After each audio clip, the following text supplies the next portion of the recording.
You're watching Solar Impulse TV, and these are pictures taken a little while ago of sunrise, taken from Solar Impulse 2, which is currently on its way to Hawaii. Over 24 hours of flight now, and we're here for a special show. We're calling it the Moment of Truth show because it will be the moment of truth in just under 2 minutes. And what is the moment of truth? Well, for us, it's energy neutral morning, a critical point, one of many critical points that will take place between now and the eventual landing in Hawaii. A 5-day, 5-night flight, an extraordinary feat, over 120 hours, one pilot, solo in a small cockpit, less than 4 cubic meters. So we'll stick with this in just a second, and we will be following this because once we get beyond this point of energy neutral morning, we are energy positive. That means that the sun itself is powering this plane and also recharging the batteries so that we can continue climbing throughout the day and then fly throughout the night on the battery power. You can see there, this is taken from our website, solarimpulse.com, that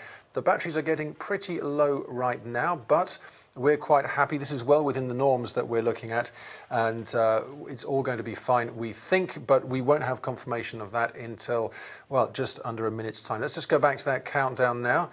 There we go, 48 seconds to go, and we will just stick with that for a few seconds because this is really important. Once we get beyond this point, then we know that we can take a bit of a breath and carry on the next cycle. So, as I said, over 24 hours of flight already completed.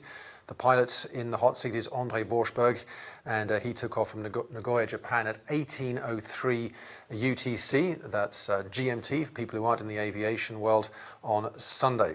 And getting closer now, nearly at 10 seconds as well. Let's maybe head over a bit to Bertrand Picard, who's with me here, initiator and chairman, who has been following every single second. We just have a few seconds to go, Bertrand, 5 seconds. I think we're going to be okay, but let's just wait until we count down. There we go. I think we are there now. Energy neutral positive. Yeah, you know, this is the type of moment I'm dreaming about since 16 years. It's an airplane that flies with no fuel, with unlimited endurance. After my balloon flight around the world, I was dreaming of not burning any fuel. With the balloon, I almost failed with Brian Jones because we were burning too much fuel and we could have failed just ditching in the Atlantic before the finish line. So of course this dream of unlimited endurance could be made only on solar power. You imagine solar power can achieve something that fossil energy can never provide. Unlimited endurance. You never need to refuel. André can continue all the time. André can continue all the time, every day, for weeks, you know, if there was enough oxygen. And if the pilot could do it, and maybe in the future, it will be possible to do it for maybe a month in the air. Well, not a month quite yet, but a few days, that's for sure. And the man himself is in the cockpit. We can see him there, André Borschberg, and you should be able to hear him as well, Bertrand. André, hello. Yes, hi, Conor. Hi, Bertrand. Great, André. Great to see you, to hear you, and for all the people on Solar Impulse Television to be able to be with you in your cockpit, André. That's great. Well, it's a fabulous moment. You know, you talked about your experience in the balloon, and that you had this idea 13 years ago, and you know, I had the chance, in fact, to meet this path as well. And since then, really working together on trying to make it a reality. André is a little bit too modest when he say working to make it a reality. André, since the moment I met him 12 years ago, has worked with an engineering team, with technicians, to build this plane, to make it so energy efficient that it can fly forever. And it's absolutely fantastic, André, to see you in the plane you have built and making that flight to Hawaii. And if I can add something, André, if I can just add something, André, we had some comments well, for the people following us on solarimpulse.com and YouTube. One of them said, you look extremely fresh and in good form. Have you taken a shower? Is there a shower inside the cockpit? There is not a shower, but there are a lot of things which makes the life possible for us. so many days, so nice. You know, we have about 80 partners who provided of course, for the airplane to make it extremely energy efficient, and that's how we can fly through the night, but also to make, in fact, the pilots sustainable. So I'm currently eating my breakfast.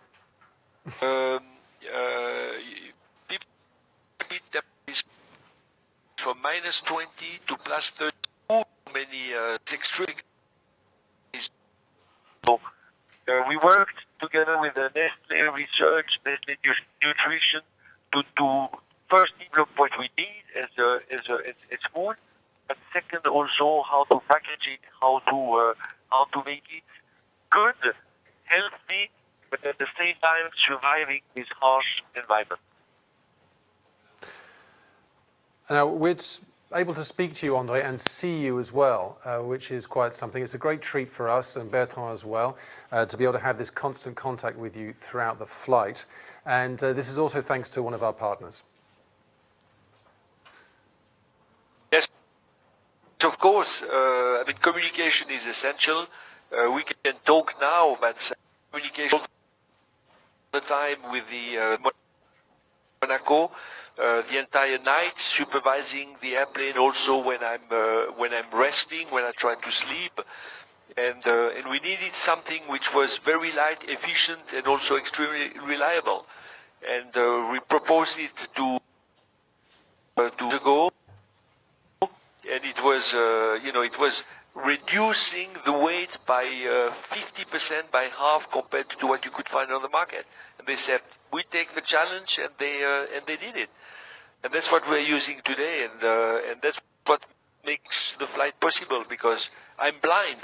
You know, I'm almost 10,000 kilometers, and the control center can see in the future, can see ahead of the airplane, and can steer it, can steer us, and they make all the strategy, and the pilot is responsible, in fact, to manage afterwards the airplane and the local tactics. But the communication there is, of course, essential. Now, if anyone watching this is a bit worried, I know that André is wearing Stevie Wonder glasses, but he's not actually blind. He was speaking figuratively. Let's just clear that up for everyone. Well, André, we are past this critical point now, and we can see the sun in the cockpit. And I know that some of the people from the international media will want to speak to you a little later on. I don't know if Bertrand, if you want to add another word to André. Well, maybe it's interesting, André, if you explain how much energy you have left in the batteries, because you have made the absolute perfect profile at exactly the right altitude, and your energy curve was following exactly what had been calculated. So how much energy do you still have now in the batteries, and for how long could you fly if the sun was not coming back? Well, we have about 15, I would say 15% left, which would give us certainly an hour and a half light at all. But we also flew pretty high, in fact, to make above the clouds, to make sure that I had a very calm and I mean, first in terms of emotion, but also in terms of activities that I wanted to make sure I could sleep. So I flew at 9,000 feet during the night, which is pretty high, and of course we use more energy. So now the airplane is truly fantastic, and you know, the engineers have made something which is incredible. I mean, incredible in terms of performance, incredible in terms of energy efficiency, and incredible in fact to fly. That's a great airplane to fly. I mean, you know this as much as I know. It's such a pleasure to be in this cockpit. And it's a privilege to be in the only airplane that has more energy when it flies than when it doesn't fly. All the other airplanes are using their gasoline, and you see the fuel gauge going down, and André sees the fuel gauge going up. when he flies. That's a privilege. It's the only airplane in the world who is doing that. So it's like a new cycle that we are initiating with Solar Impulse, something that did not exist before and that is existing now. We test it, so it's the absolute beginning of something new. So this is why it's still fragile, very, very big in wingspan, very light, so it makes it sensitive to turbulence, difficult to fly, but it exists. It is there. It flies. And now we're trying the first oceanic flight ever. And it's absolutely fantastic to know that André is there in the sky during that flight. Well, André, I'll let you get back to your flight, but before you go, it'd be great if you could change the cockpit camera so we can take a look at the wonderful scene that you're seeing now from this cockpit in Solar Impulse 2. Many thanks. Yes, with great pleasure, Conor. This is, the rear view. You can see I'm flying over clouds currently. It's completely covered, and underneath there is a huge ocean, but it's an impressive feeling. I mean, to get over this amount of water. And I know Bertrand had it many times, so we shared this experience. So it's very special. And André is now in I would say, on the good side. By experience, I can tell you that the first night in an adventure is always the most difficult one. You don't yet find your benchmarks. You really don't know. The entire experience is new. And when the sun rises on the first morning after the first night, then you start to get more comfortable. And this is what André is experiencing now. He has this new sunrise. He's now in the adventure, in the flight, and I'm sure he can enjoy. It's going to be a fantastic experience. Well, we're all with you, André. Thank you very much for speaking to us, and we'll speak to you a little later on today. There's so much more we can talk about. We can't fit it in all right now, but we have 5 days. I look forward to speaking to you soon. That's great. Have a wonderful day, wonderful evening, depending on where you are. That's André Borschberg speaking to us live. And we're going to now head back to the beginning of this adventure, which was at 18:03 on Sunday, the 29th of March, when André Borschberg took off from Nagoya, Japan, on his way to a groundbreaking, historic, extremely challenging flight. Let's take you back to that takeoff now.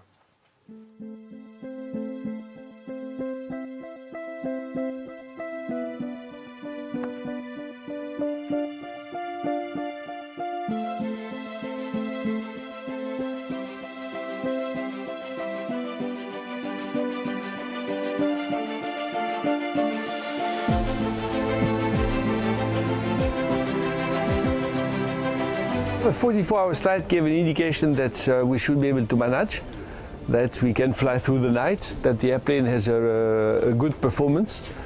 Now we have to be able to do it over 5 days, 5 nights at least. So I guess it's still in front of us, but we have a good indication and good morale and a great spirit, and I guess a very good preparation as well. So I'm ready.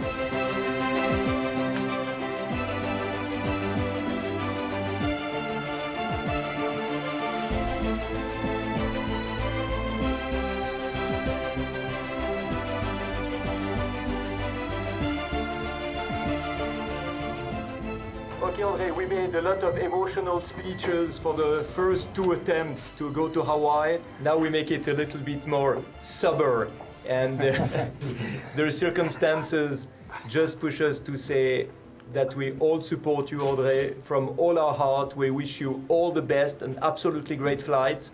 And although I try to make it sober, I'm really moved. You cannot imagine. And Prince Albert is next to me, and he will give the official go. And then the adventure will start, my friend. Okay, André, this is Prince Albert. It's a great pleasure to be back at the MCC and to wish you all the best for this fantastic crossing of the Pacific. So good sun and Godspeed. And André, you are clear to proceed with the takeoff procedures. Thank you. Have a great flight. Thank you very much. Prince Albert, really great. It's a very special moment. I really hope we can talk together in 5 days on the other side. So looking forward, and thank you for everything.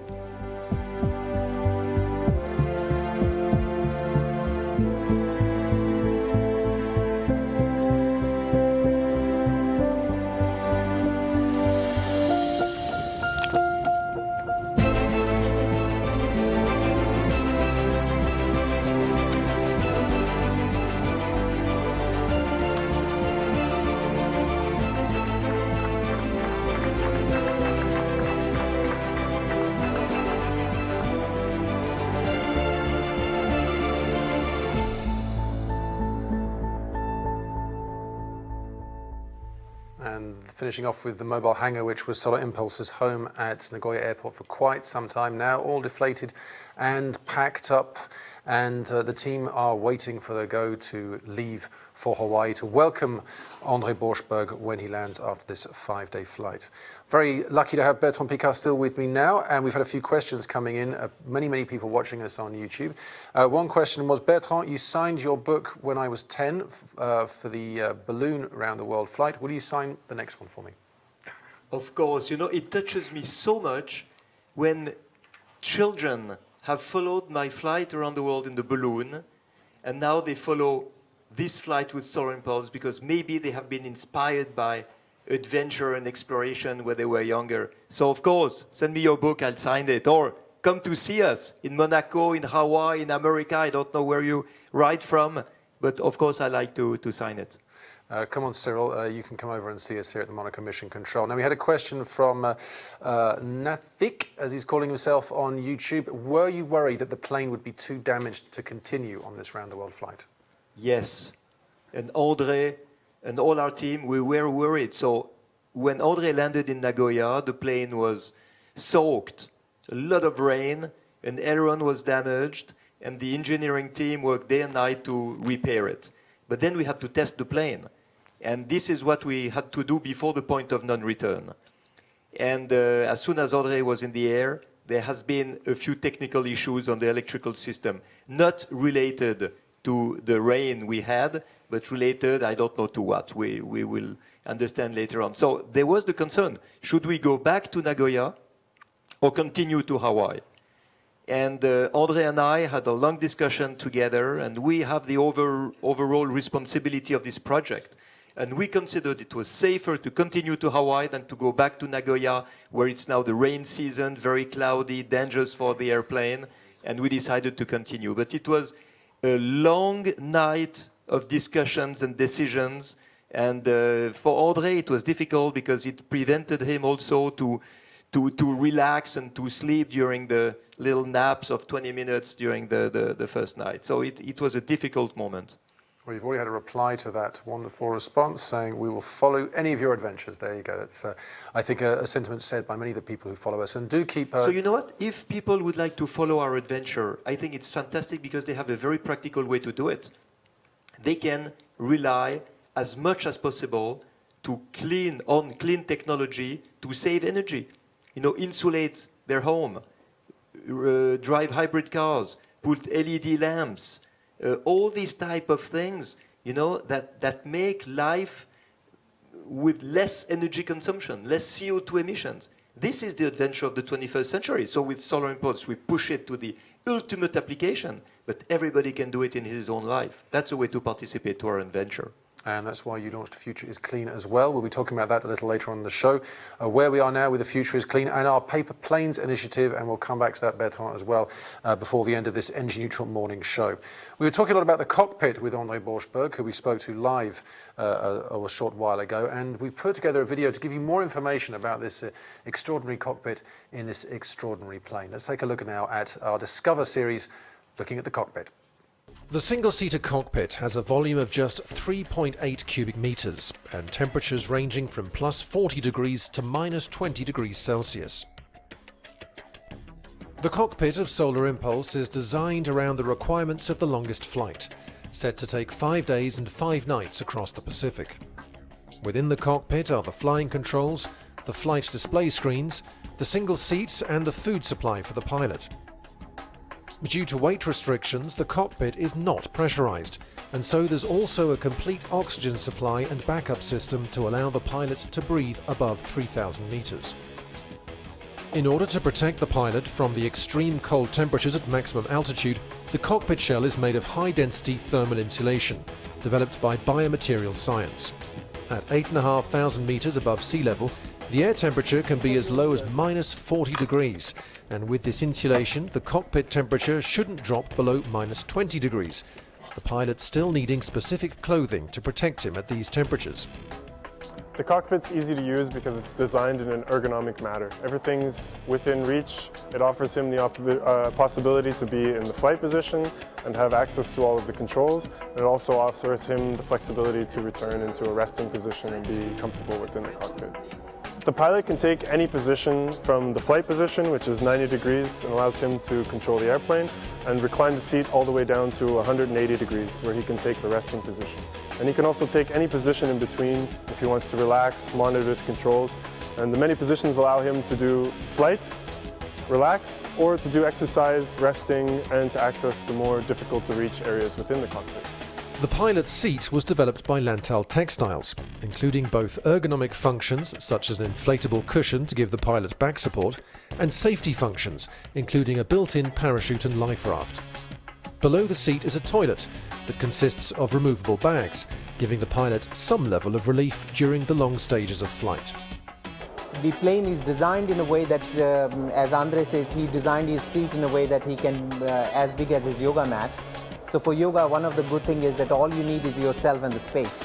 And that space we have, you don't need any equipment. During the flight, when you're sitting for 5 days, 5 nights, you lose muscle atrophy, you lose strength, you lose blood circulation, joints get stiff, and yoga is exactly, becomes absolute lifesaver to keep them completely active as one person is in walking and going around doing things. And yoga doesn't, it's just in that confined space. We have enough space to move every muscle, every part of the body, and keeping them in good shape. The pilot stays in contact with the Mission Control Center using the Swisscom SATCOM system. The team there monitor the pilot's vital signs, such as his heart rate, and use alertness tests to check that he's coping with the mental fatigue from flying for so long. Rest breaks are possible due to Solar Impulse's monitoring and alerting system, an innovation from partner Altron that keeps the aircraft on a constant heading while the pilot takes 20-minute periods of sleep. If the pilot needs to tend to the controls, he's awoken using vibrating cuffs built into the arms of his flying suit. And that was the cockpit. I don't know who was doing the voiceover, but he was fantastic. We should use him again.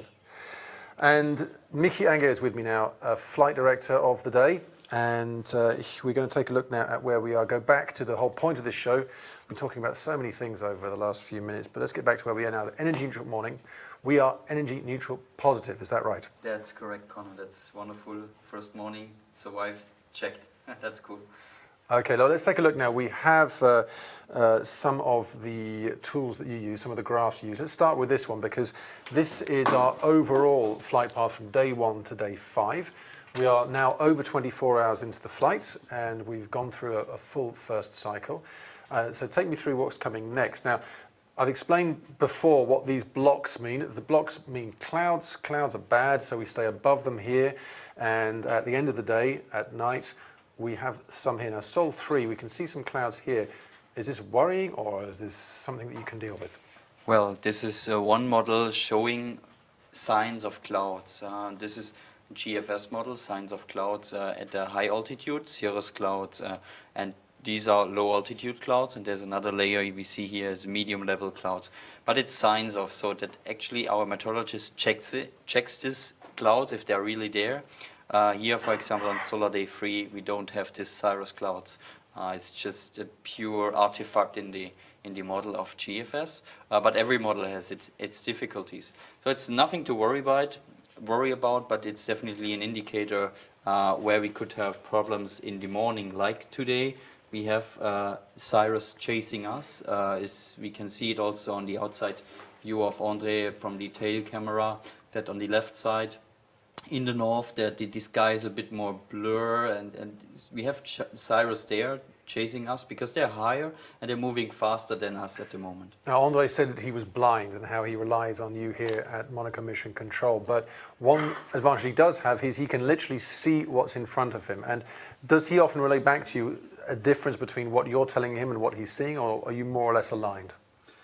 Well, he's the best sensor we can have in the aircraft at the position. He can watch out and take us some pictures, send it down. Most of the time we are alone, but are in line. But often we see also that he sees something a bit higher than we thought the clouds would be. So we have to adjust the profile a bit and so on. I want to switch now to the what we can see on the website, the battery state of charge. You said we're energy positive. Let's have a look now at the battery state of charge, which is on solarimpulse.com. Let's see if we can flip over to that now, because what that will show us is that the state of the battery is now turned green. And we've got, when the batteries are being used, we have a red arrow, which is showing us the batteries are being depleted. And now, if we can see it, the batteries will be recharging. Let's give it a second. Yeah, actually we are quite low on batteries this morning. It's planned, it's on schedule, but in the end it's tight. What he has left is maybe sufficient for 1 more hour of level flight with this power.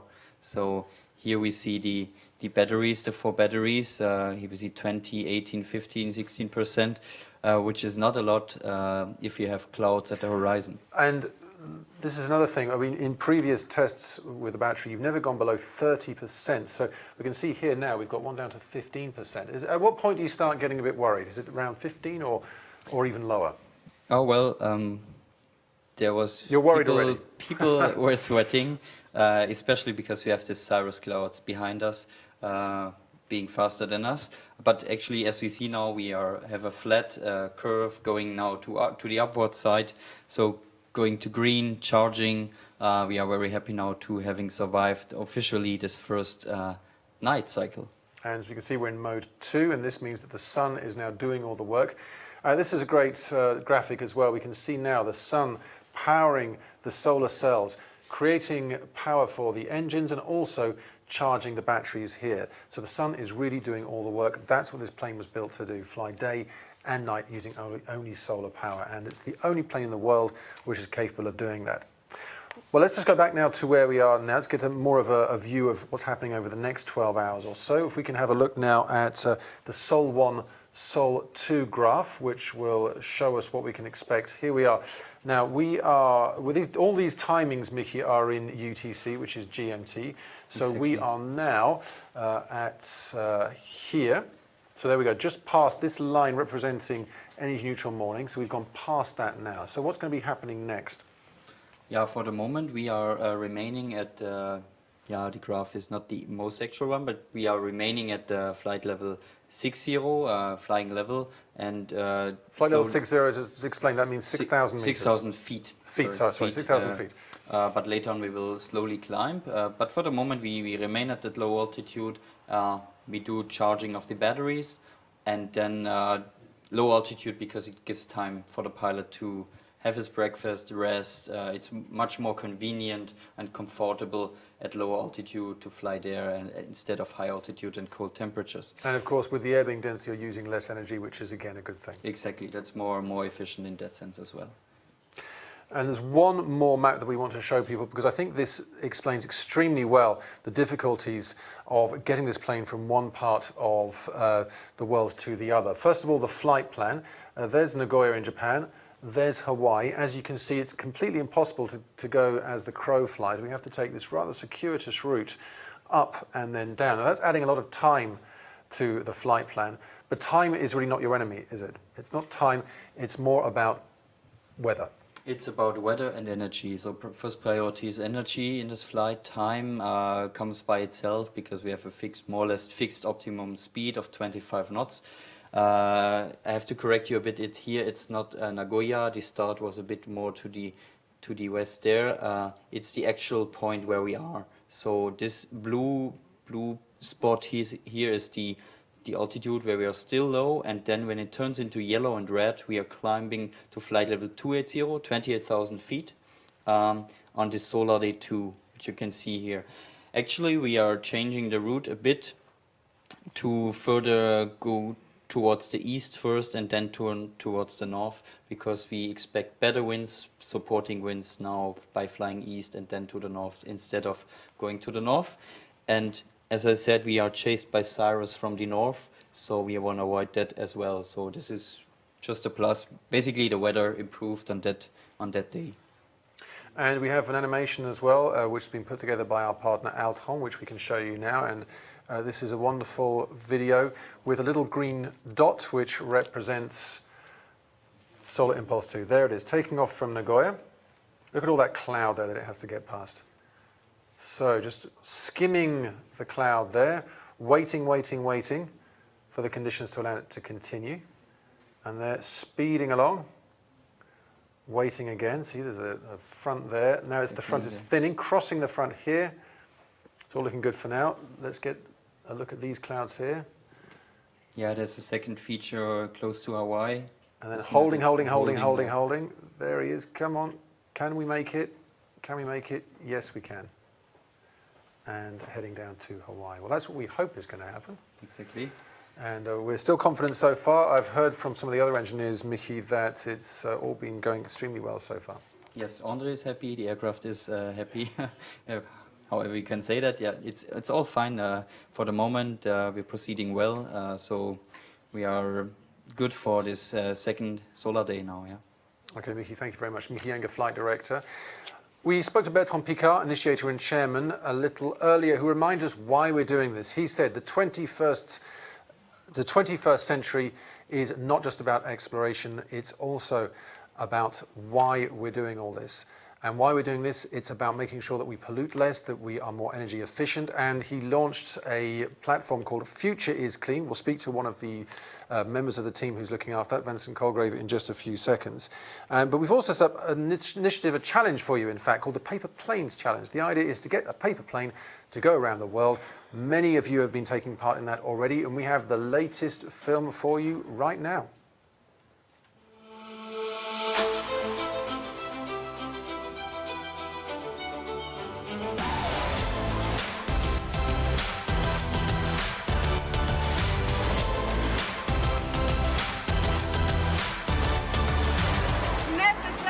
Can you catch it?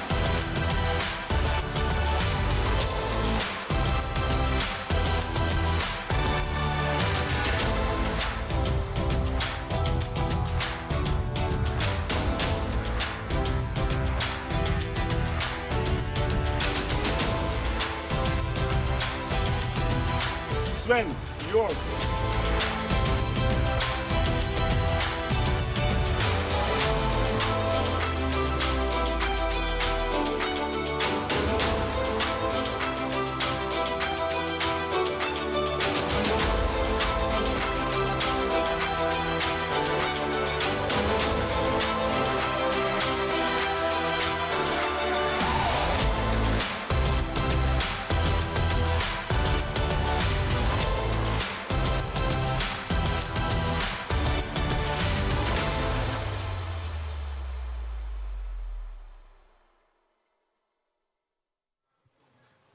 That is the latest Paper Planes video. And if you haven't thrown your paper plane yet, what are you waiting for? It's very easy to do, but in case you need a bit of help, Vincent Colgrave is here, the executive SAR of, or whatever your title, executive overlord manager of Future is Clean. Welcome.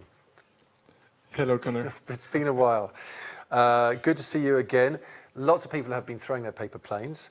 And we have seen some famous faces as well who've been joining up with Future is Clean. One of them we met just here.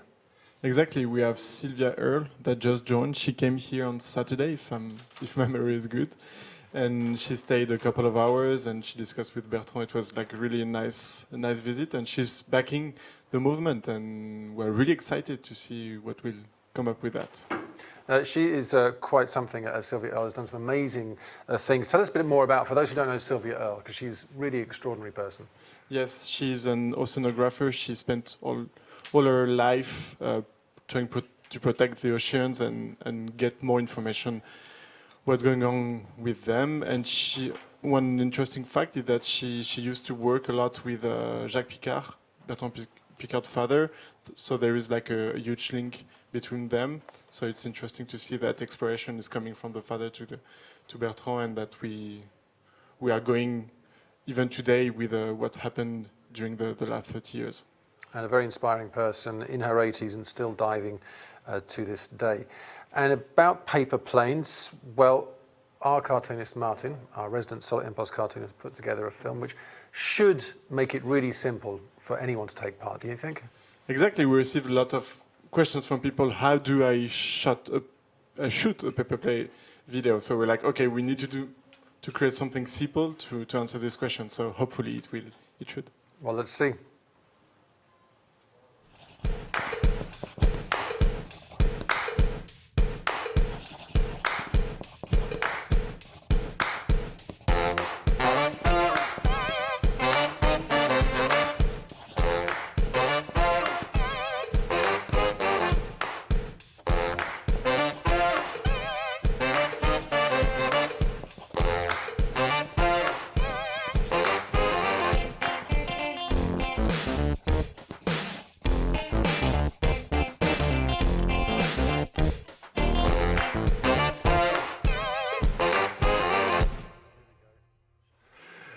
And here we go, getting paper planes in the face.